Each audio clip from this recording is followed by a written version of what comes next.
Greetings. This is Tank Top Tuesday.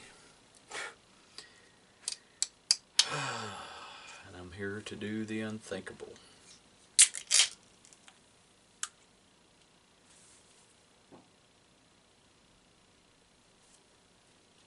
I'm going to try to read this bit of writing that I wrote back in college, which would have been about probably 98 or 99. Excuse me. And I call it a poem. I wrote it as part of an assignment when I was in honors English. Yeah, I took a semester of honors English, which the college I went to, you had to go through certain people, and you couldn't just sign up for it. You had to have some recommendations. So, kind of proud of that. All right, here we go. Now, let me set this up, okay? I went to a two-room schoolhouse in the last year, or I was in the first grade, was the last year this school was open. They closed it down the following year. Now, I was aware of this school because I grew up in this coal town here, and like I said, this is an old coal camp house that we're renovating. So I was aware of this school, and it was a while before I went. So driving by it, hearing about it, my grandmother worked there as a cook. My grandfather drove the carryall, which was basically a van before there were vans. It was kind of a community thing. So, and there's the report card. And my mother kept this, and that is just amazing. She gave me some of my old report cards several years ago, so that is just freaking cool. So I wrote this, and of course, it was from the heart. And sometimes as a writer, you write stuff that you just basically hit the nail on the head. I mean, I've written a lot of things and I'm like, you know, that's okay. Then you write other things, and I've probably described this previously, and you go, good job. So, but now, this may or may not affect you, but it always affects me when I read it. But I've had people that went to that school read it. They all cried. There was a woman who was principal at a school on the other side of the county, and she read it and she cried. So I think it has different meanings depending on the person. So I'm going to try to do this, and hopefully I can keep it together. I read it 2 days ago and I teared up a bit, so maybe I can maintain. Here we go. By the way, this was published in Kudzu magazine, publication of Hazard Community College in 1999. So here we go. The School by Todd Wittenmyer.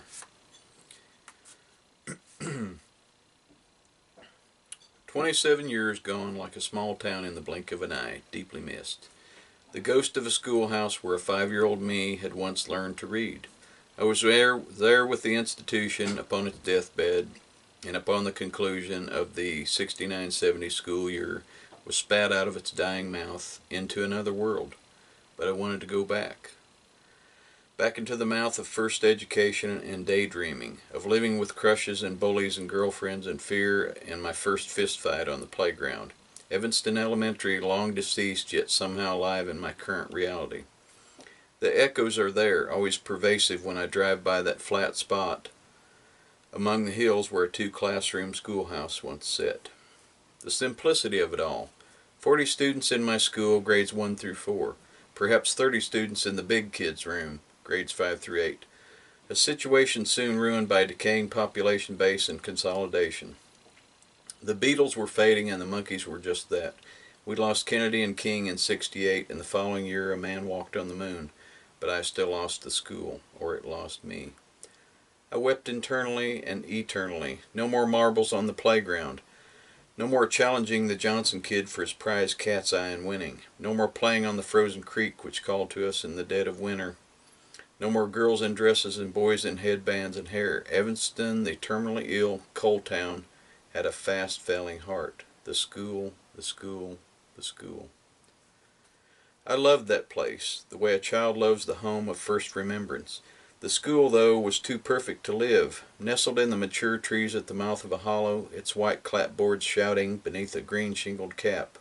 Coal stoves and ashes, cast iron pot belly, a meeting place between classes. There seemed to be a common thread that held us together, a thread not to be severed by money or material stuff. Life in a microcosm enhanced our interpersonal trust.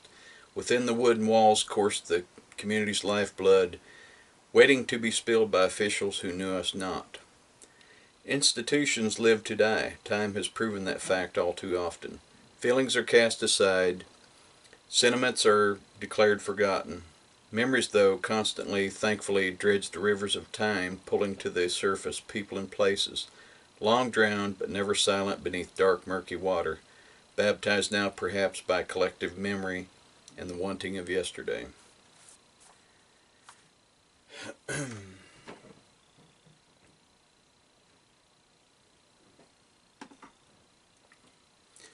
Death sometimes fails to click, to mesh with the gears of belief. A view of the corpse often shifts the mind painfully into reality overdrive.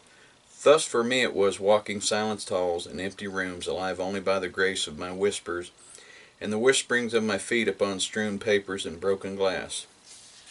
The sunlight, once filtered by glass, now comes through in the air, entering through broken panes, each one a broken promise and a broken heart, each scattered, glistening shard the soul of a happy child. The smells of wanted and unwanted school lunches, subdued now, beaten by dampness and mold and mildew, the preferred scent of dead buildings. A piano stands in a dark room, sad yet proud, alone yet refusing to be silenced. I touch it for comfort, and its sharp foreign language echoes into emptiness and drives the dagger of sorrow deeper into my heart. Oh, dear God, where do I go now? How can this be? Why am I a victim of progress and not the boy I'm supposed to be? The dead school seems so helpless, a lion with a thorn in its paw, but no salvation lies within this mouse. I scamper to the small dark rec room and recall 60s tunes and doing the limbo, laughing as I fell. My fall continues. I see the ghost of the janitor, his crumpled cap pulled down to rest upon his bushy eyebrows. His cheek is swollen with his habit. Oddly the first man I ever saw that chewed tobacco, and strangely enough, the most memorable. Henry, the epitome of janitors, the captain of custodians, the first working man that impressed me outside of my own family. Old Henry, whose mustache smiled with him, walks past me now, and on down the hall into the big kid's room. I turn and follow, hoping for recognition, but I find none. Not even in the stale room. Only more questions without answers. Here in the room the big kids are smiling. What the hell is wrong with them? Don't they know that our first school is doomed? Their ignorance is a blessing. They love this room and its teacher as I would have, but alas, I never knew it. I'll never know. Never be so blessed as to have a teacher who taught science firsthand, a teacher who took his students outside and explained photosynthesis and allowed them to search the nearby stream for fossils and petrified wood, an extinct dinosaur, and not all dinosaurs are extinct. Science held answers, and this teacher and his students searched. 27 years gone, and students still talk about that class. Me too. The silence wakes me from my trance, and I glance through fractured windows to the playground. The basketball court is dirt, and our team, the Eagles, never won a game that final year. Yet the boys played and the cheerleaders cheered, and we all pretended that we would be back next year. That playground was magic. No organized activities, everyone free to roam, to invent, to watch ants and curious bugs. The Combs boy with his magnifying glass burning leaves, impressing us with the power of the sun. On the slide and the monkey bars we exercised our bodies, but before and after we had time to exercise our minds. That is no longer allowed. Scholastic playtime is now short and organized. Back then it was paradise in waiting. Stepping gingerly now across the oiled wood, outside a car goes by on the crumbling road, and in here there are no intruders, only me and my schoolmates. Touching the cold wall, feeling its bumpy smoothness where 1,000 years ago a plasterer took pride in his work, covering wooden ribs to protect a beating heart. I feel like a living cell in a buried body, hoping to replicate and save the whole, but also knowing that it is not in the cards. I fold my hands. It's too late to bluff. My gambling was done for me, and the faceless bastard lost part of my destiny. Only fragments remain, that is all. I should walk outside now. Too much reflection leads to depression. Too late for that. I fancy that I now know how Wordsworth felt upon returning to Tintern Abbey, to bathe in a cascade of memory and come out changed. Change is the key that turns the lock, that seals the door, and burns the bridges to yesterday. Yesterday when things were somehow better, when the school was here for me to carry me in the dawn of my existence. Before they broke it and it died, I think part of me died too. My ghost walks these halls. I force myself to walk outside, out into the sun where shadows can't follow, yet they do.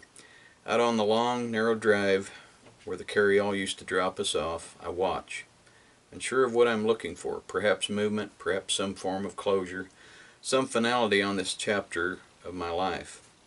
Questions abound and most remain unanswered. How can a building mean so much?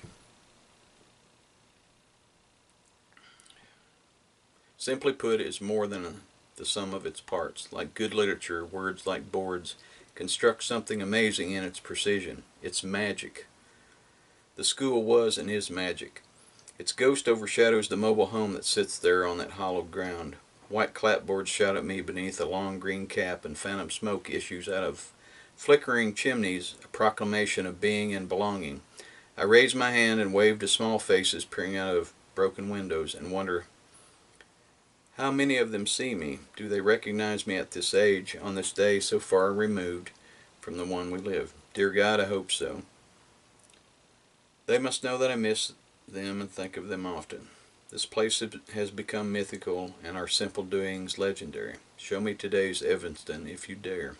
Slow steps, one foot in front of the other, methodical departure.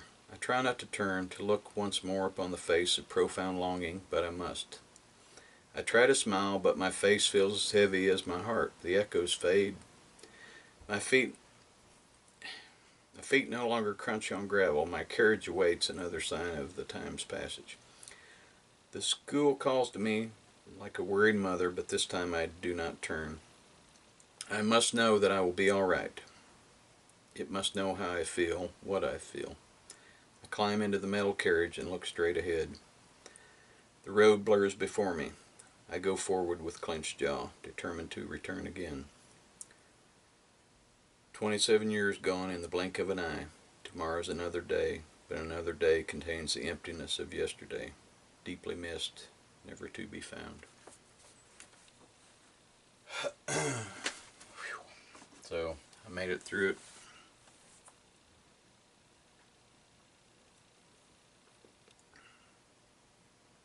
You know, it's kind of odd, you know, in retrospect, looking back at when I wrote that and how that all came together. Me being there the last year, and when they abandon schools, it's pretty much like any other building. They basically take furniture and stuff, and there's books, some books left behind, there's papers, there's some old desks, and there was even a piano there when I went back, and of course that's all gone now. So, all right, enough reminiscing. If you made it this far, thank you so much. This was not an easy thing for me to read, but I just love that. It's one of my favorite pieces of writing that I've ever done. So, cheers, my friends. Thanks for sticking around for Tank Top Tuesday.